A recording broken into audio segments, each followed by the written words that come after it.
Ladies and gentlemen, I'd like to introduce you to the president of the Ontario Regiment Museum, Mr. Al Duffy. Let's give him a hand.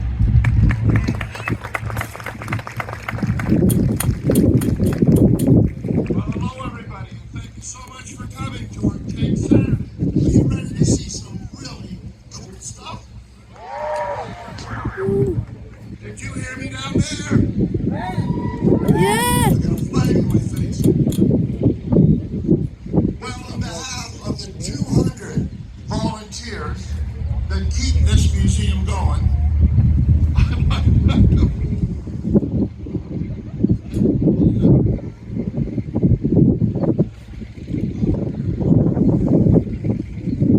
Again, I'd like to thank you for coming. 100 volunteers turned out today to put this show on, whether it's taking tickets, whether it's parking, or whether it's running the show and having the tanks. Let's have a round of applause for all the volunteers.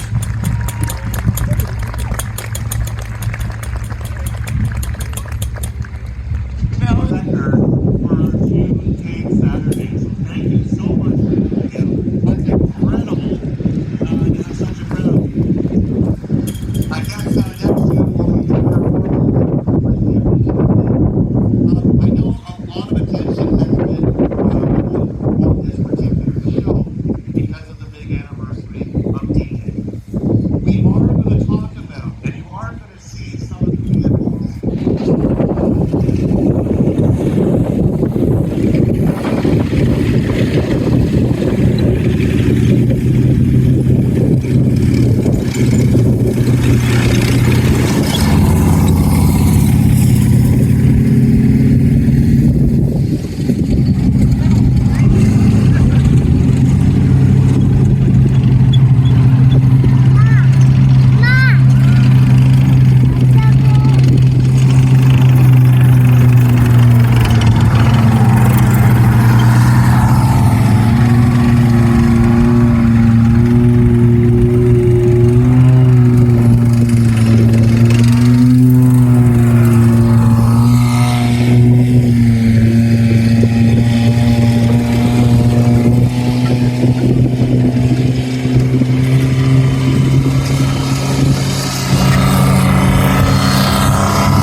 History of the Second World War, and that is a Jeep. This is the grandfather of every single four-wheel drive and sport utility vehicle that is in that parking lot that you may have driven in today. The American Army had a requirement in 1941 for administrative and troop movements, and they came up with the Jeep. It is now one of the most iconic vehicles of the Second World War and has continued to serve in many different variants throughout history, right up in here into the 21st century. So what we're looking at here is actually a 1941 Willys MPG, and this is actually a veteran of the Second World War. This particular Jeep was not involved in the Normandy campaign, but served with the Ontario Regiment in the Italian campaign. It was designed by the British in the early 1930s, so before the Second World War. It's called the Universal Carrier. It was designed in 1933 and started being used by the British forces in 1935.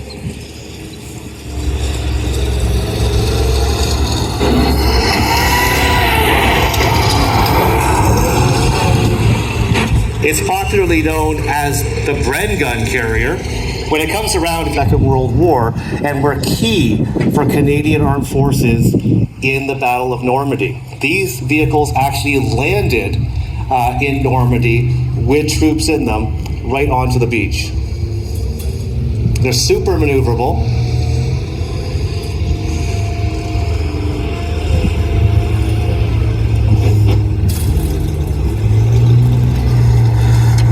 And being a tracked vehicle, they can go over all types of terrain. They don't have to stay on roads. And here at the front of the vehicle, there is some armor. The armor here is to protect the driver and the gunner inside, and just a little bit of side armor to protect those infantry. You notice that it's open top, so it's not a fully enclosed personnel carrier. These were used by the Canadians in different battles in the Battle of Normandy. The Canadians got the deepest in to Normandy on day one, on June the 6th, farther inland than the British or our American allies. And in the later stages of the Battle of Normandy, Operation Goodwood, Operation Total Eyes, it was Canadian troops, a lot of Canadian troops were in these armored vehicles. At that time, in July and August of 1944, believe it or not, Canada had the most mechanized army in the entire world. So there was 7 American soldiers to every 1 vehicle in their forces. In the Battle of Normandy, there was 3 Canadian soldiers to every vehicle on the battlefield, making the Canadian Armed Forces the most mechanized. Now here we have actually a couple of our allies. These are some British paratroopers. So the British and the Americans and the Canadians dropped paratroopers in on the night of June 5th. And as the Canadian forces advanced, they've picked up these 2 British paratroopers. These guys actually jumped out of a plane to get into Normandy. So now they've connected up with the Canadian forces advancing inland, and they're going back to report on enemy positions that they've discovered in the Germans that they're fighting. You can see that the paratroopers, they have some small arms there. That weapon that is a submachine gun is called a Sten. And the interesting thing about the Sten submachine gun, it was developed to use 9mm ammunition, which was the same ammunition that the Germans used for many of their weapons. So these special forces, these paratroopers, not only did it give them a great submachine gun, but they could easily steal or take ammunition from the German forces when they landed in Normandy. So this universal carrier, I said it was designed in Great Britain, but this was actually built in Canada. This was built by Ford Canada in Windsor, Ontario, and that design was given to many of the Commonwealth allies. The Australians built them, they were built in India, and a great number of them were built in Canada for our troops. They were so useful, believe it or not, the British forces continued using them until 1983. So an incredible piece of our history, and this is the universal carrier or Bren gun carrier. So let's hear it for our deployed soldiers there and our member Steve. Steve likes to drive the carrier at most of our shows.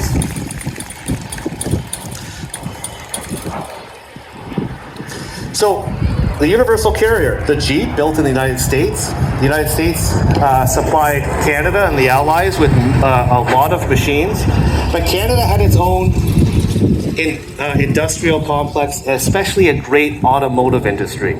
So we were easily able to take, this is not a tank, it's not tracked, it is fully armored though. This is an armored scout car that was built at General Motors Oshawa, just by where the Costco is now, if you're from Oshawa. There was a massive automotive plant there where they produced trucks, armored vehicles, ambulances, and this is one of the more rare Canadian-built armored cars that was built for the Second World War. 4 of these vehicles actually landed with the Canadians on D-Day. It was originally based on another British design, the Humber Scout car.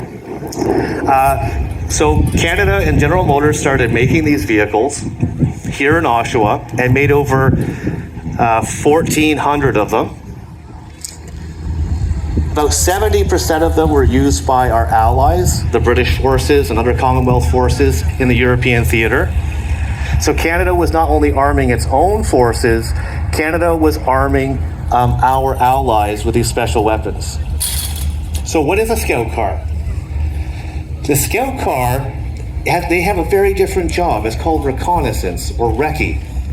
These vehicles, when they landed, they were to go out beyond the front line into enemy territory and report back to headquarters on ground conditions, enemy positions that they found, enemy strength. So really, those who are in the reconnaissance vehicles were on the super pointy end of the front line. So this armor, unlike the universal carrier that carries infantry and is open top, the crew in this vehicle is completely protected by armor. Now, it's probably not going to take a tank shell, but any small arms fire, hopefully artillery shrapnel. It has a full turret, just like a tank. It has a 50 caliber and a 30 caliber main weapon. So it really does have a lot of firepower. If it gets into trouble, it can definitely defend itself. Right now, the driver's hatch is fully opened. But if they're in a really tough spot, the driver can actually put that hatch down. And think about your visibility when you're driving a vehicle. Look at the side driver window. Can you see the side driver window there? Here, Rich, stick your fingers through it. There you go. Imagine driving this big, heavy, armored vehicle and being fired at, and those are the little slats that you can see out of. Of the 1,400 that were built, or where it was built, in September 2023, 80 years later. So we're incredibly happy to have this very rare General Motors Fox vehicle. Let's hear it for Rich and the crew.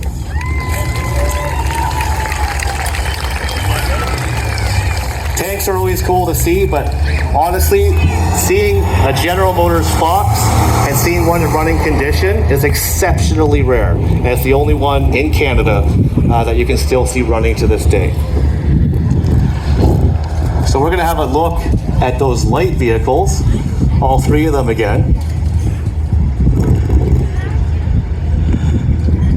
So we have the American-built 1941 MB Jeep, supplied to all forces, Canadians, Australians, Americans obviously. Our British allies used the Jeep. It was also used in a light reconnaissance role. You can see that, they could be just out there peeking around looking at Germans. They have no protection. You have the universal carrier, built in Windsor, Ontario. That's also a 1941, that particular vehicle. Many of these used in the landings on D-Day and in the months to follow in the Battle of Normandy.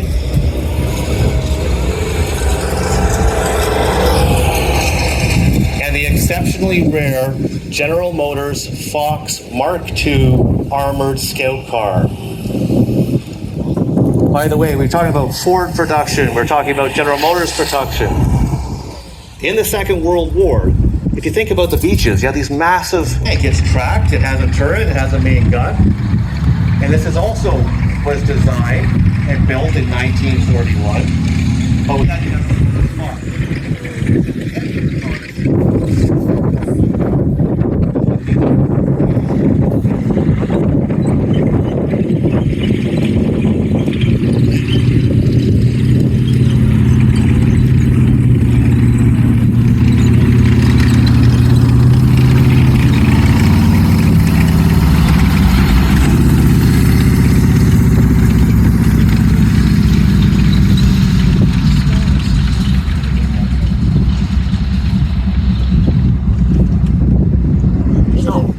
When it was developed in 1941, at the beginning of the war, that 37 millimeter main weapon could take out almost any other German or enemy tank. At the beginning of the war, tanks were small.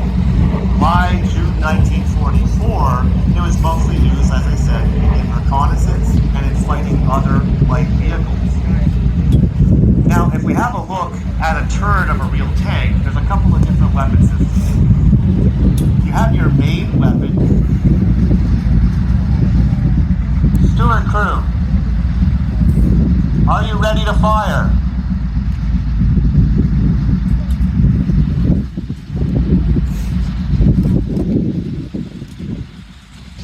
Steward crew, fire when ready.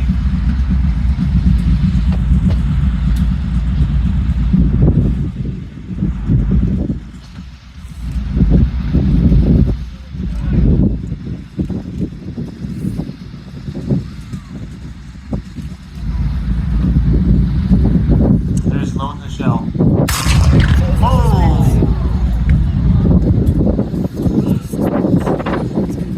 So a little tank with a lot of punch. And don't worry, in the finale of the show, you're going to hear that a lot more. Because the M3 Steward tank is going to be in World of Tanks Battle Royale in the simulated tank battle.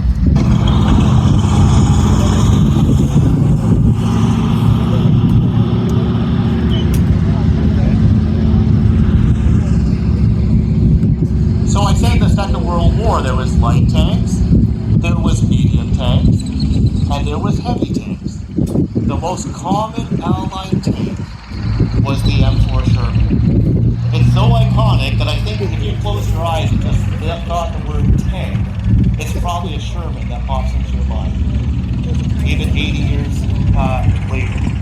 So here is a late war, this is a 1944 American-built Sherman.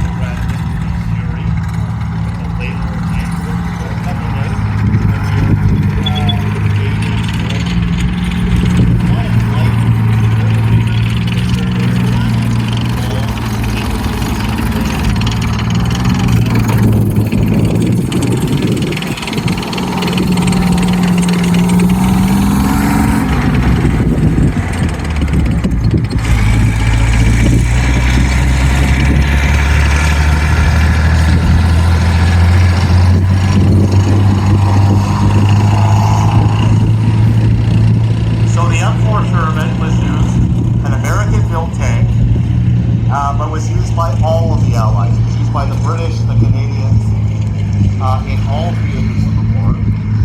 This particular Sherman is a late, like I said, it's a late war, 1944. It was actually used as a training vehicle by the Ontario Regiment in the post-war period, right up until 1973 here at the Oxford Air Force Base Field.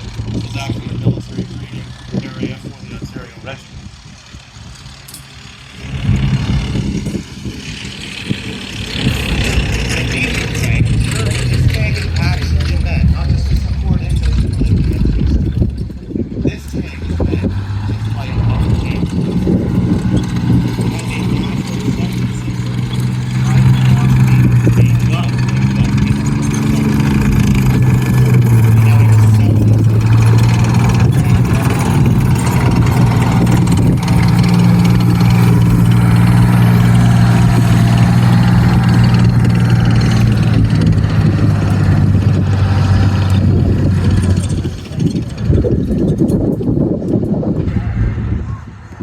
Sherman crew, are you ready?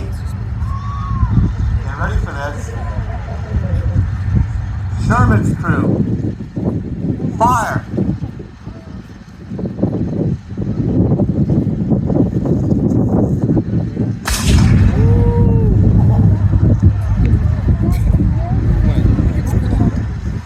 So what we're going to do, because we have such a big crowd, I've got one more.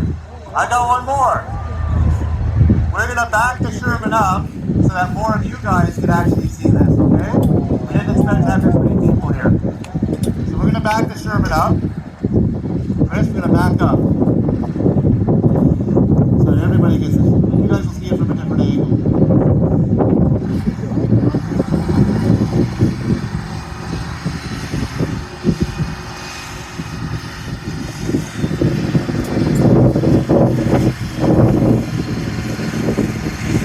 Now this is not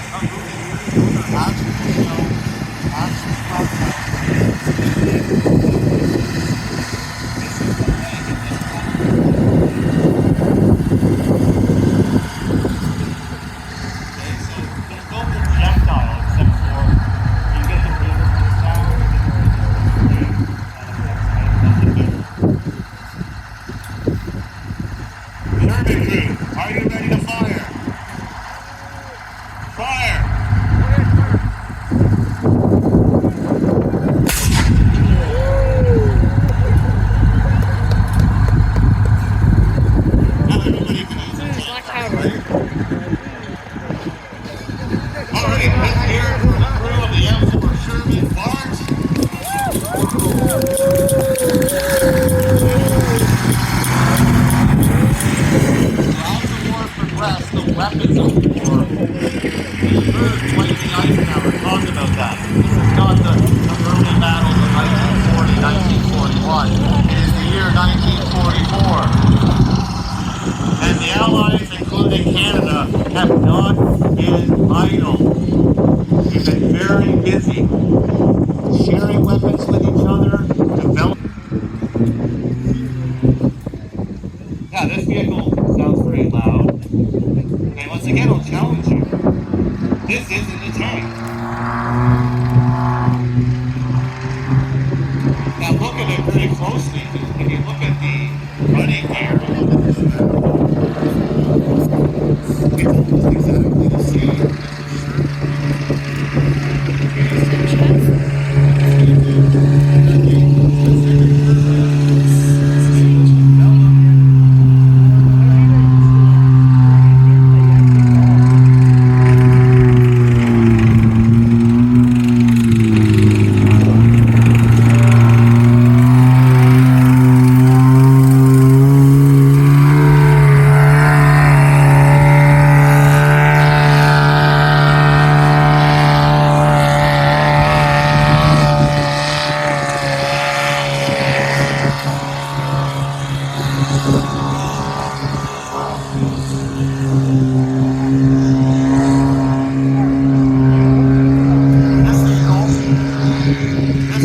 is the M7B1 Priest self-propelled gun. So the Sherman was developed to land, to fight other tanks. So what about the artillery? You land all your forces in Normandy over the beaches. It's very difficult for the artillery with a truck that's towing a gun to be effective in the battlefield.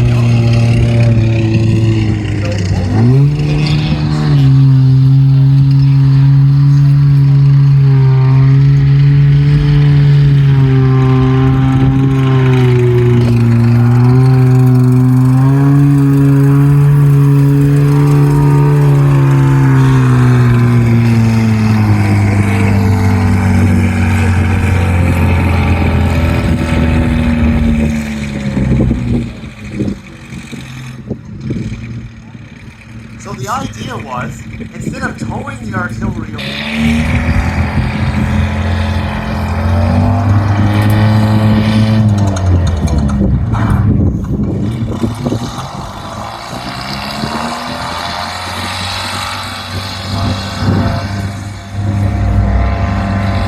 now, when the breeze goes away, I guess you now realize why I'm wearing these out here in the field, right?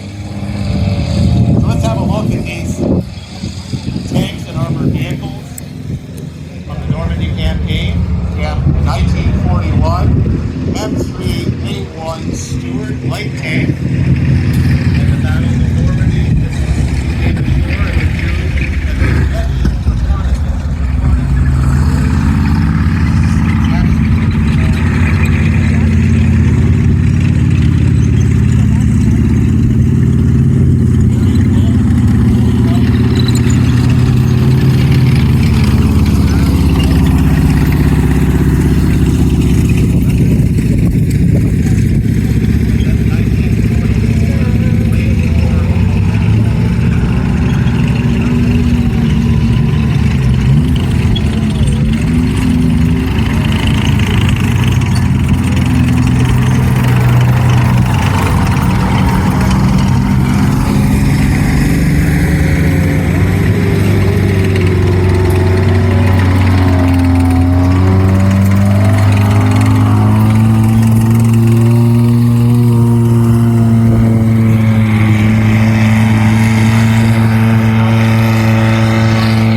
Now we're going to show you some of the vehicles that we were up against.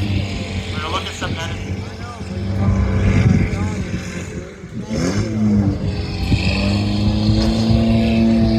So in those first initial days, remember June 6, 1944, War, and I've been talking about what the forces were that were arrayed against us on the beaches. And by no means was it easy. It was difficult. It was hard. And there was many casualties, but they were sort of second-rate reserve troops.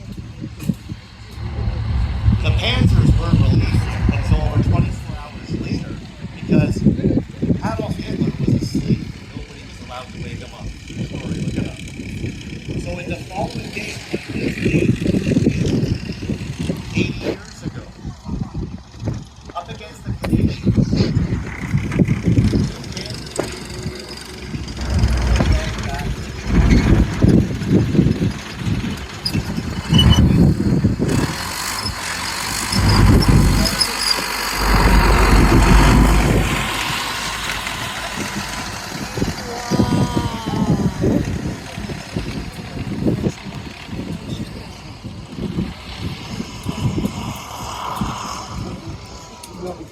most of the German army, they didn't have the great automotive industry that we had here in Canada or the United States. And a lot of Germans marched into war, despite what you might see in the newsreels. Or they used horses and carts. But their elite divisions were mechanized. Here is a SDKFZ half-track. Why is it called a half-track? 251C half-track. Because notice the front of the vehicle is like a truck. It has two tires. The rear of the vehicle, like a tank, it has a back. So this vehicle was developed in Russia. A lot of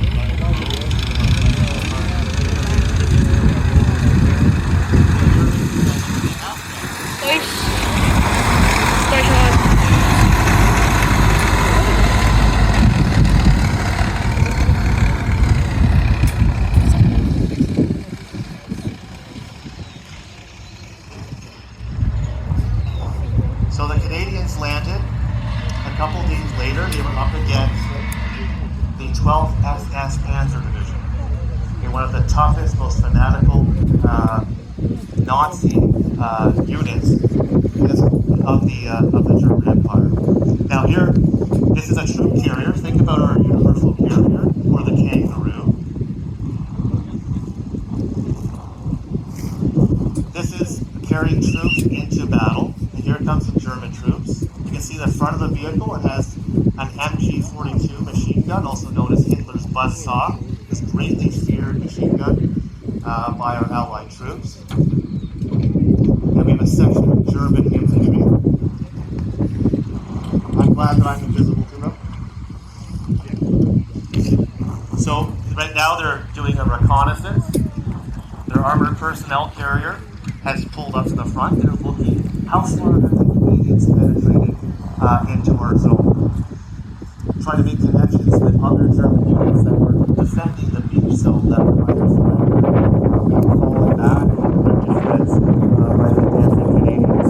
So there are our German soldiers, and they're just deployed around the vehicle, making sure it's safe. Notice that you have some people kind of looking forward, but just to make sure there's no sneaky universal carrier or M3 steward running up the rear from the vehicle. You also have some soldiers running to the rear.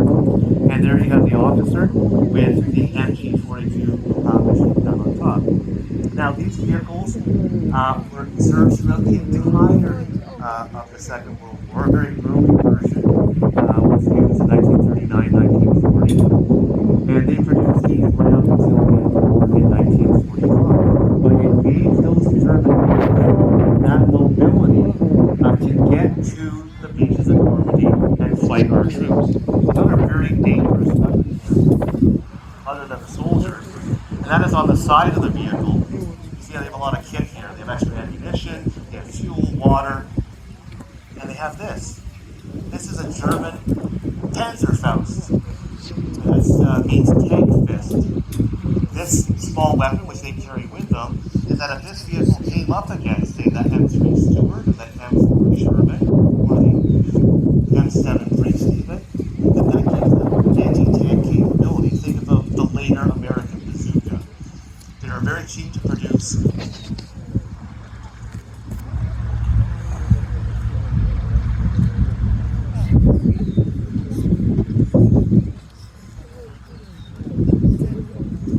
that can hold a whole section of German troops, including their sergeant or their officer. The vehicle itself, it has two crew positions. It has a driver and there's an assistant driver there, so it helps them look after the vehicle. And just like that General Motors Fox, okay, look at the viewport that the driver operator has. And this is the open port.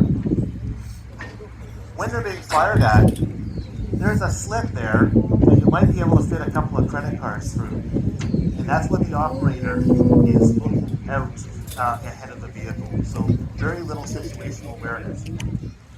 So this particular vehicle is actually built in Czechoslovakia as an odd A10. It was built post-war. They continued building them into the 1950s, and we have brought it back to look exactly as it would have in 1943, 1944. Now, those were professional actors, not Germans.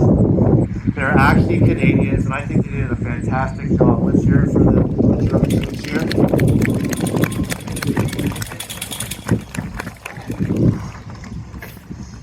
Now, as it goes around, notice how the front wheels, they turn like a truck, but it's also propelled by tracks. And the driver has a steering wheel inside, and when they're trying to do a tight turn, and it was actually genius, if they pull the wheel to a certain point, the track brake, the one side track actually brakes, it stops, so it causes the vehicle to turn almost like a baby. Now let's see a German tank.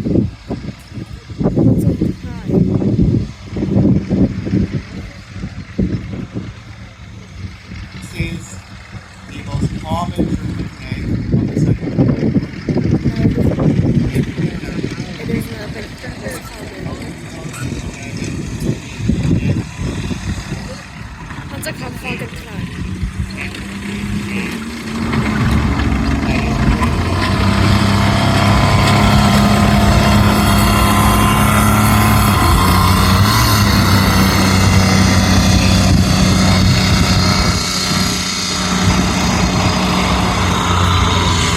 Like the British Universal Carrier, it was developed in the 1930s and actually saw service in the late 1930s and in 1939, right to the invasion of Poland. These are the only German tanks to have served right from 1936 to 1945 to the end of the war. Throughout the war, they made other vehicles, larger vehicles, you know, with the Tiger, the Panther.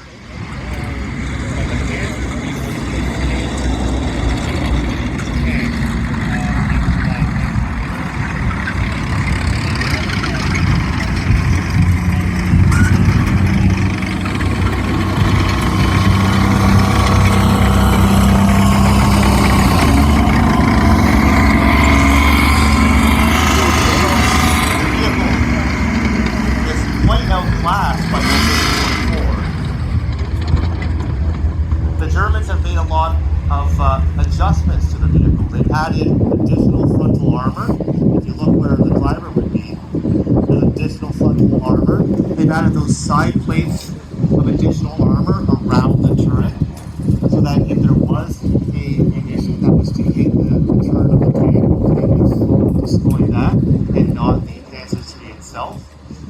On the front of the tank, they've taken their extra track and they've mounted it on the front of the tank, giving it even additional armor. So they were very good at adapting older vehicles. They can improve the gun, but add additional armor and other things to the vehicle. So it's still very viable and very deadly right up until 1945. Now, this Panther, look at the similarities to the Allied tanks. One thing that was very difficult for the German tankers is, you see, they didn't actually have hatches for the driver. It's just that little vision slit. If the tank is hit, if the tank is on fire, it's not like the Allied tanks where they can all just jump out of their hatches. That poor bloke there, if he survives, has to climb his way all the way through to get out of the turret or out of an escape hatch in the tank. The turret actually is a 3-man crew. On the side of the tank, when it goes around, you can see that the side hatch is open, and only passes on the top of the vehicle is for the tank commander. You can see him there with his field glasses. So these vehicles were deployed. You guys ready to hear the Panzer bark?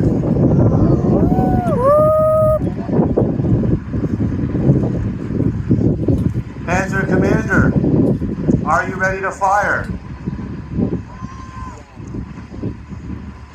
Panzer, fire when ready.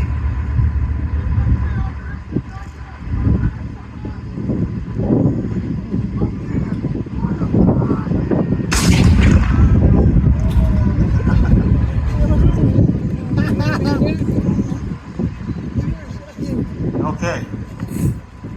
So a very dangerous vehicle. And at the Aquino Tank weekend that Al was talking to you about in 7 weeks at the end of July, we'll have full-on mock battles and reenactments here, tank on tank, infantry on infantry, and we'll tell some more detailed stories at that large annual event. You'll see the Panzer III there as well. But the finale of today's show, and a big surprise, is we only do this once in a while, and with a special occasion as the commemoration of the 80th anniversary of D-Day in the Battle of Normandy. We're going to do it for you guys. You've seen the Panther fire, you've seen the M3 Stuart fire. How about a simulated tank battle where those two go toe-to-toe and try to take each other out?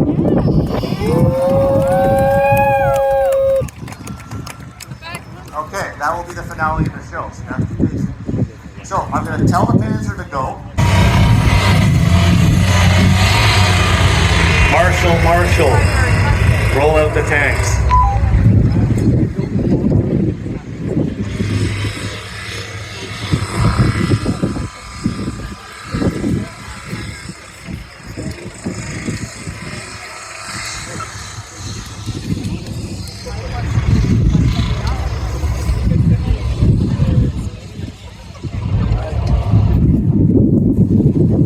Have a quick look again at the SD units at half track and the M3, Mark III or Panzer III, German Panzer, 1936, 1945. Notice the camouflage on the vehicle, and depending on the theater that they were in, they use those three colors to create all different types of camo. And here comes the full parade of the Tank Saturday Normandy vehicle.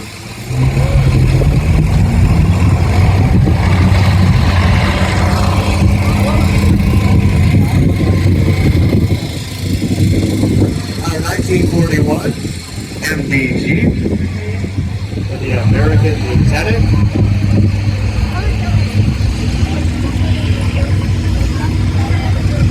Our built in Canada, Ford Canada 1941 Universal Carrier, picking up our allies, the British Airborne. An exceptionally rare armored scout car, General Motors Fox, built in Oshawa, Ontario in 1943. The 1941 American-built M3A1 Stuart light tank.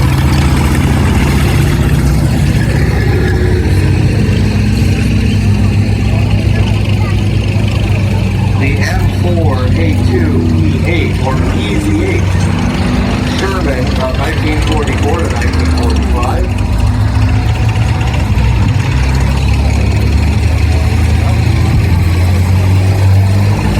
Self-propelled guns, M7B1 Reef, 1943.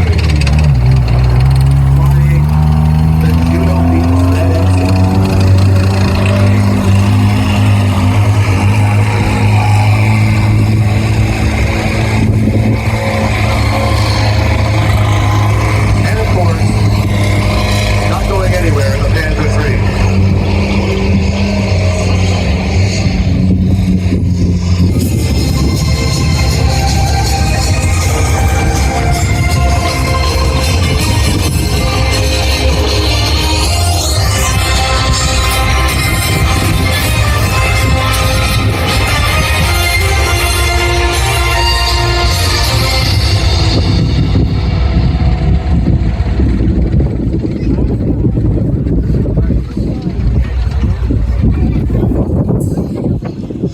to be loud.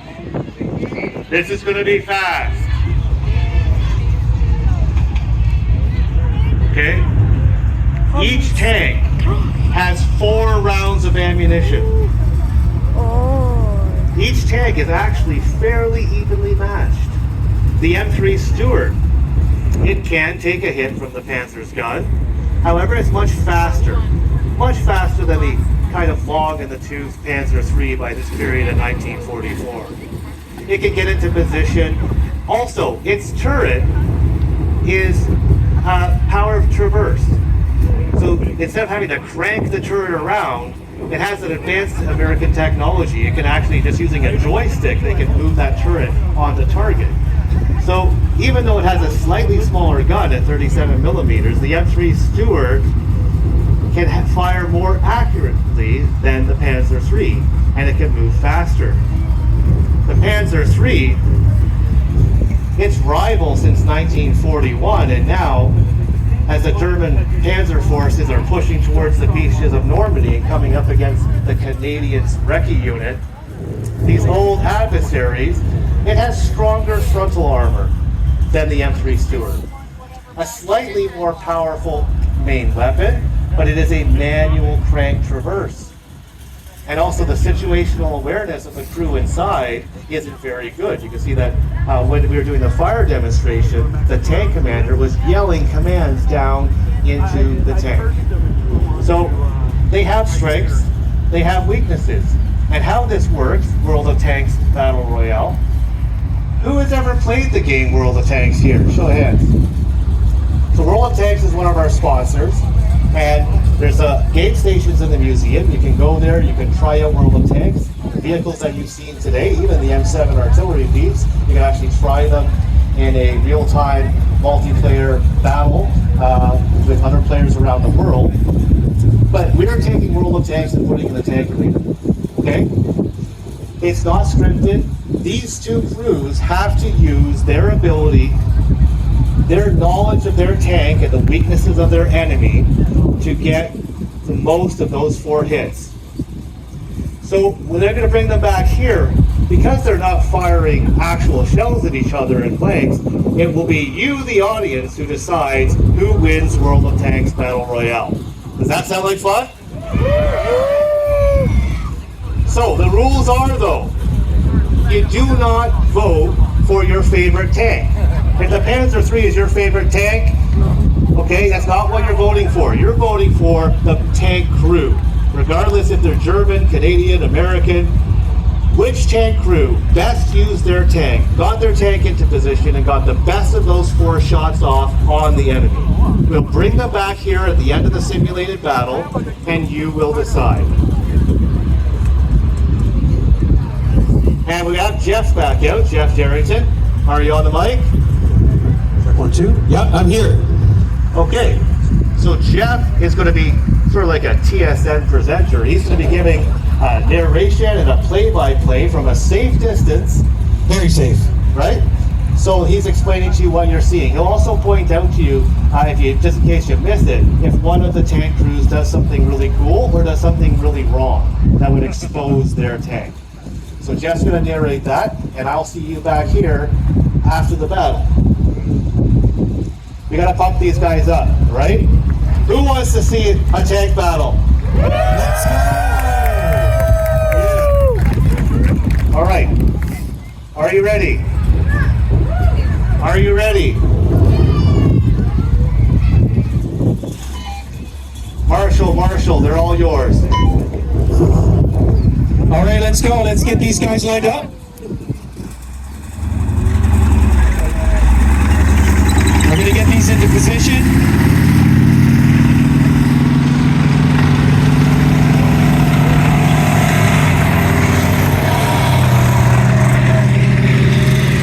So we've got our American Stuart on this side of the field where I'm standing, and our Panzer to the far end of the field. And the Stuart's very quick to get turned around here looking at them. Oh, look, the Panzer has the barrel locked on already. He's got some cover by the hill back there. Yeah, fires off. That looks like it could have been a hit. He had him in the sights for quite some time. Is the Stewart going to fire? The Panzer's lined up. If he gets another shell out, there's a good chance he's going to get a second hit.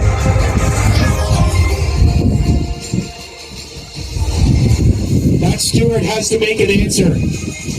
Give it an answer to the first shot.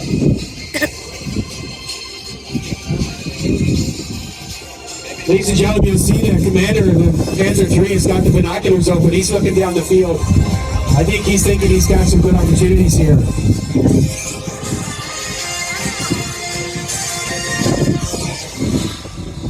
Our Stewart. Uh-oh. The Panzer's on the move.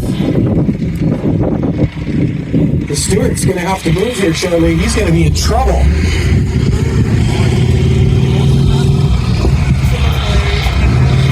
That Panzer III is really circle around. If that Panzer III can go his barrel at the back end of the Stewart, that's not going to be good.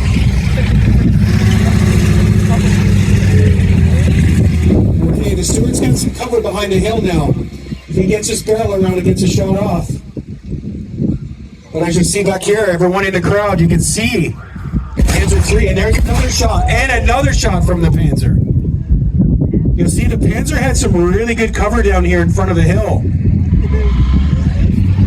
Remember, tanks are ready to hit if they're open, but if they're behind a hill, and all you see is the barrel, there's a good chance you could have a miss.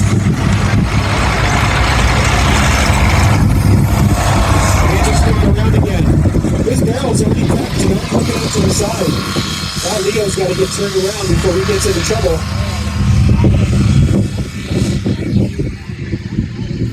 All right, Leo's got a little bit of cover now from that hill.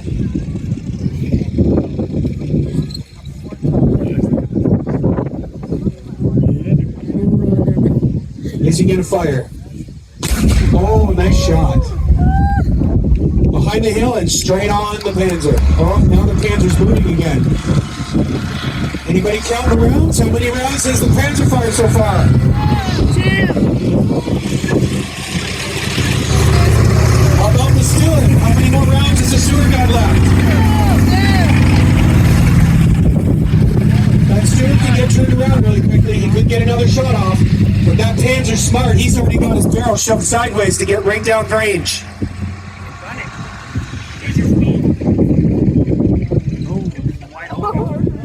And they're both locked on each other. Who's going to fire first? This is key right now. Who's going to fire first? Oh, the Stewart got the first shot. And the Panzer with a shot. The Panzer was in cover behind the hill, but the Stewart was open in the field there. So, I don't know. That's not a good place to be when you're going to get shot at.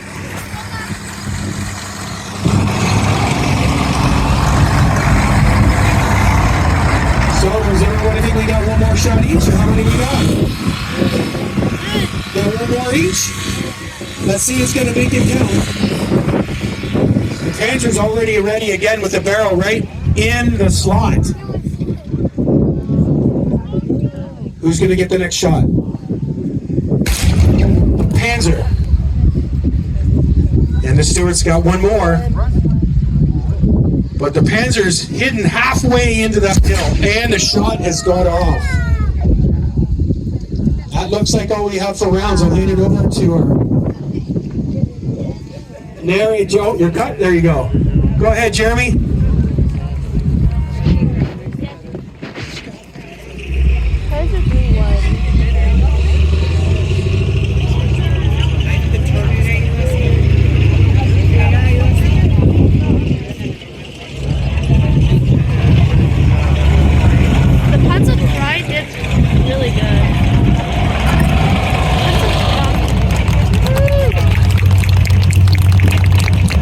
Ladies and gentlemen, thank you so much, Jeff.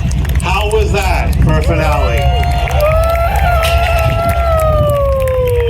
So we've been out here driving these tanks, demonstrating their weapons, having a simulated tank battle, but now it goes to you. So by hoots and haulers and applause and whistles, Who believes the M3 Stuart won that battle?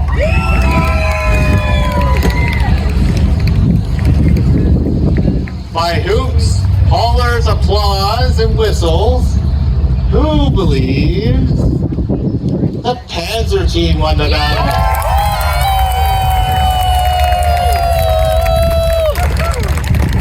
So, I don't know, but just to be sure, because M3 team? Panzer team. Congratulations, Panzer team. You've won our second World War version of World of Tanks Battle Royale. Now, he says they're changing history. Okay. So, once again, my name is Jeremy. I'm the Executive Director here at the Ontario Regiment Museum. If you liked what you saw today, the best way that you could help this museum is by telling your friends. Leave a review on Facebook, Google, or TripAdvisor. Bring a friend to a Keno Tank weekend. If you like what you saw today, this is a small taste of the 3 days of amazing stuff we have planned for you. So on behalf of all of the staff and volunteers of the museum, thank you so much for coming out to Tank Saturday in Normandy. Let's hear it for the volunteers one more time. You guys have been amazing. What a huge audience. Enjoy the rest of your day.